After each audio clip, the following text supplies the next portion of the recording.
महावटपौर्णिमा एपिसोडच्या पहिल्या भागामध्ये आपण पाहणार आहोत.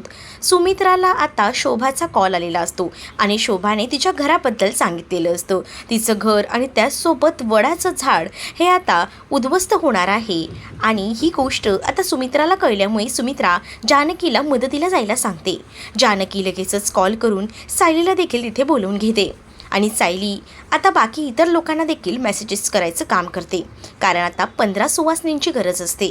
त्यामुळे आता जानकीने सगळीच तयारी करून सायलीला याबद्दल सांगितलेलं असतं.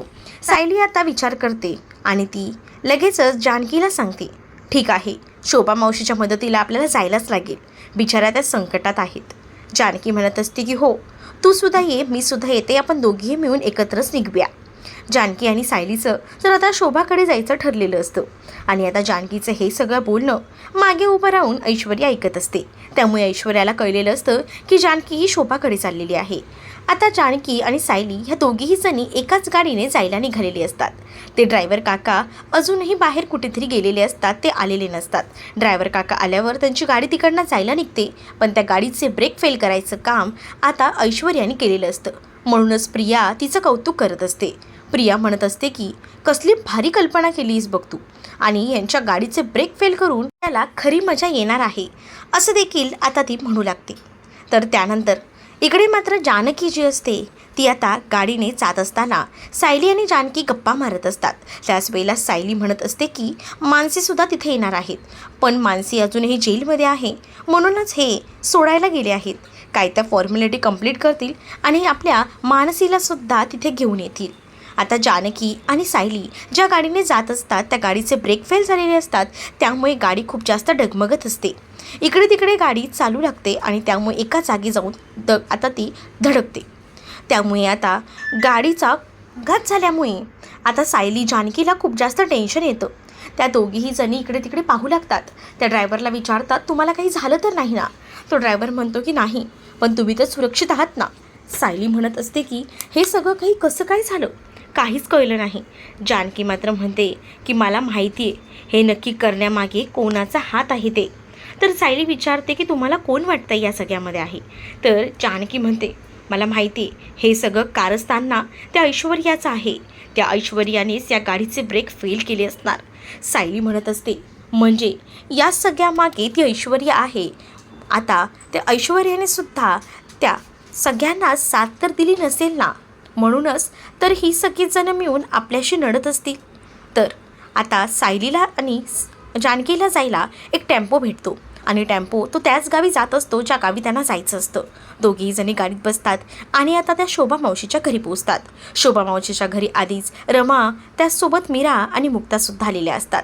तर सायली आणि जानकीसुद्धा जाऊन आता इकडे मात्र म्हणत असतात की आता आम्हीसुद्धा आहोत. आता 6 जणी झालेल्या असतात.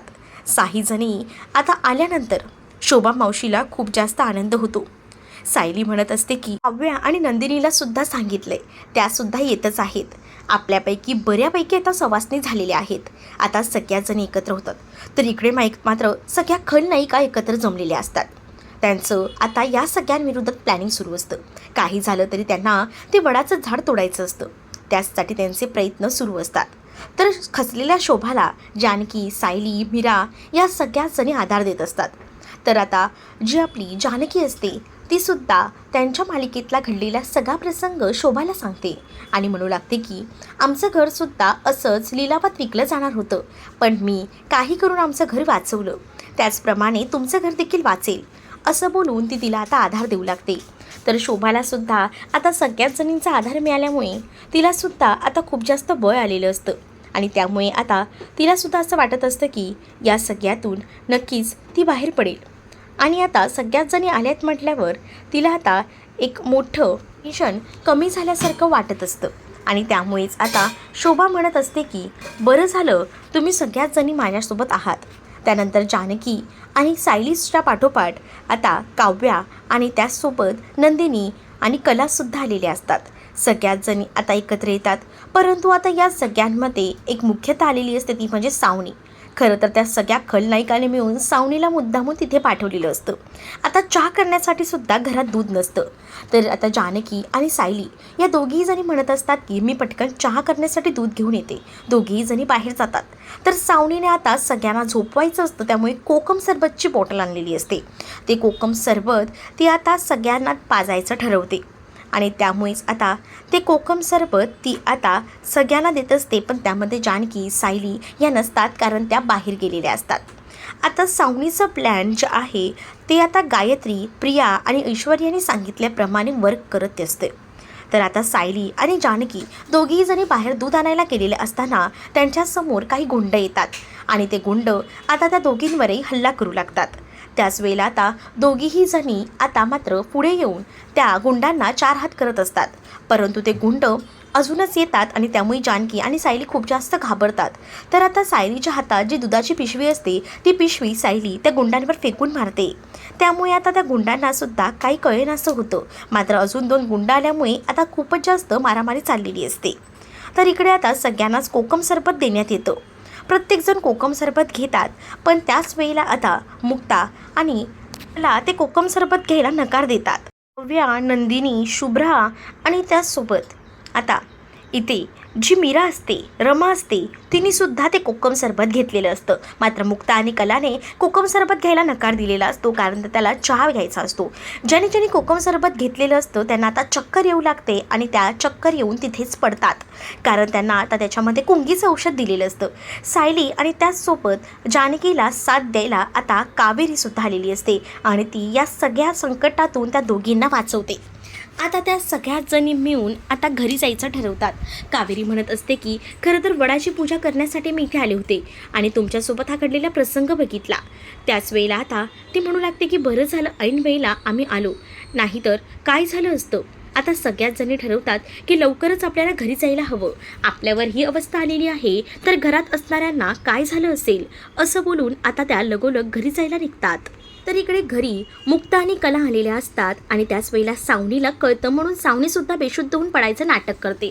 दोघीही जणी दार वाजवत असतात, पण दार कोणीही उघडत नसतं. म्हणूनच त्या विचार करतात की काय झालं या सगळ्यांना. खिडकीतनं कला बघते तर त्याला सगळ्याच जणी झोपलेल्या दिसतात. झोपलेल्या दिसल्यामुळे कला विचार करते ह्यांना झालंय तरी काय, नक्कीच काहीतरी आहे. आणि मागून तेवढ्यातच काही जण तिकडनं जळती लाकडं घेऊन जाताना दिसतात, कारण त्यांना वडाचं झाड जे आहे ते जाळायचं असतं आणि त्याचसाठी ती तिकडनं पळत असतात. मात्र हे सगळं कला बघते. कलाने हे सगळं बघितल्यानंतर कलाला कळतं की नक्कीच काहीतरी गडबड आहे. कलाला समोर विहीर दिसते आणि म्हणूनच कला त्या विहिरीमध्ये आता पाईप सोडते आणि त्या पाईपातनं सगळं पाणी आतमध्ये त्या सगळ्यांवर टाकते, जेणेकरून त्यांना जाग यायला हवी. आता सगळ्याच जणींना जाग येते. सगळ्याच जणी अक्षरशः गुंगीत असतात, परंतु त्यांना आता पाणी टाकल्यामुळे जाग आलेली असते आणि आता सगळ्याच जणी एकत्र बाहेर येतात. परंतु इथे जेव्हा त्या झाडाला आग लावायला चाललेले असतात तेव्हा भूमीची एंट्री तिथे होते आणि भूमी या सगळ्यांपासून आता त्या झाडाचं रक्षण करते. त्याच वेळेला जानकी, सायली आणि कावेरीसुद्धा आता तिथे आलेल्या असतात आणि त्यानंतर चौघीही जणी मिळून त्या गुंडांना चांगलाच बेदम मार देतात. त्यामुळे आता एका रात्रीचं तरी खूप मोठं नुकसान जानकी, सायली आणि मुक्ता, कला या सगळ्यांनीच मिळून घालवलेलं असतं. तर आता नेमकं मालिकेत पुढे काय घडणार हे पाहणं देखील तितकंच इंटरेस्टिंग असणार आहे. तुम्ही जर चॅनलवर नवीन असाल तर आपल्या चॅनलला नक्की सबस्क्राईब करा.